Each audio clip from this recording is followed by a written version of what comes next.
Have you got a toilet that has a weak flush or doesn't flush properly like this?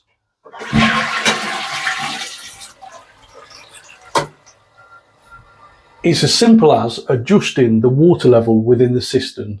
So today on Fix It with Fowler, I'm going to show you how to do that.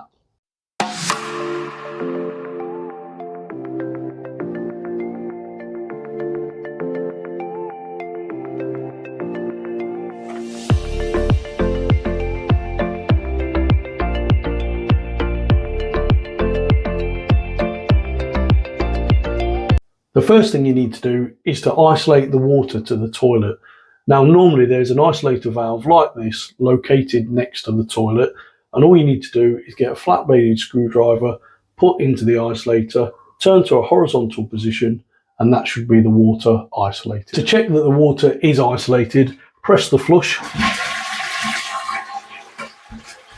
and that should stop the cistern from filling back up. So the next thing is to remove the cistern lid.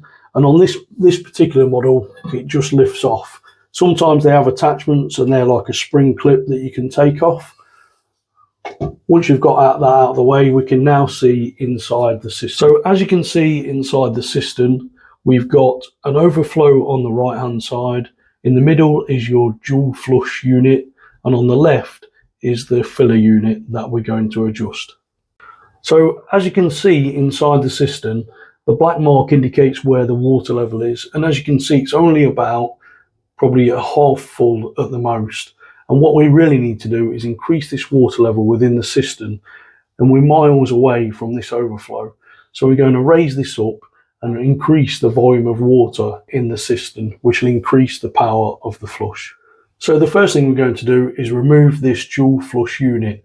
Now they should just twist around 90 degrees and lift out. Now sometimes these dual flush units have these lugs that require you to squeeze them in to actually lift them out of the cradle that's in the cistern itself. So if you turn it 90 degrees normally, press them in, that will lift straight out. To adjust the inlet valve, you need to release this catch at the bottom, which can be quite difficult. Once you've released this catch, you can twist and lift. That then allows you to pull this unit up. Now the top of this filler unit indicates really the top of the water level. So if you get it to a position you think is about right, but still below this overflow unit, you can then turn that and lock it back into position.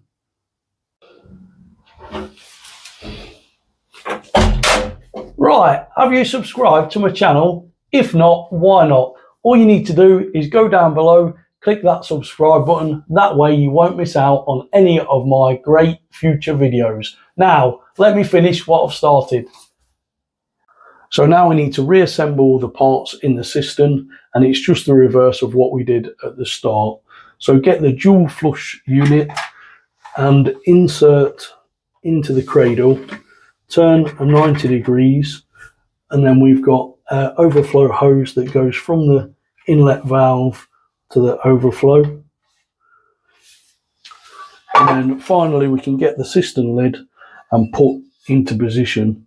But before we do that, the best thing to do is to turn the water on slowly and allow this to fill, just to double check the levels.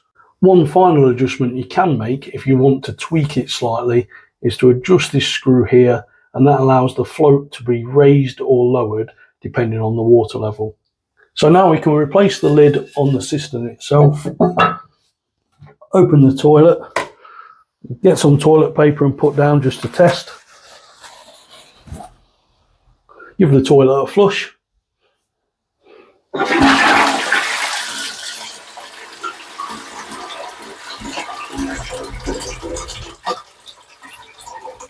And as you can see, that is job done. And it's made a real difference to the amount of water that flows through the bowl itself. So I hope you found that toilet video nice and helpful. Don't forget, I've got a few others about your toilets and how to improve the flows, the flush, you name it. So have a look at them, and I'll see you soon.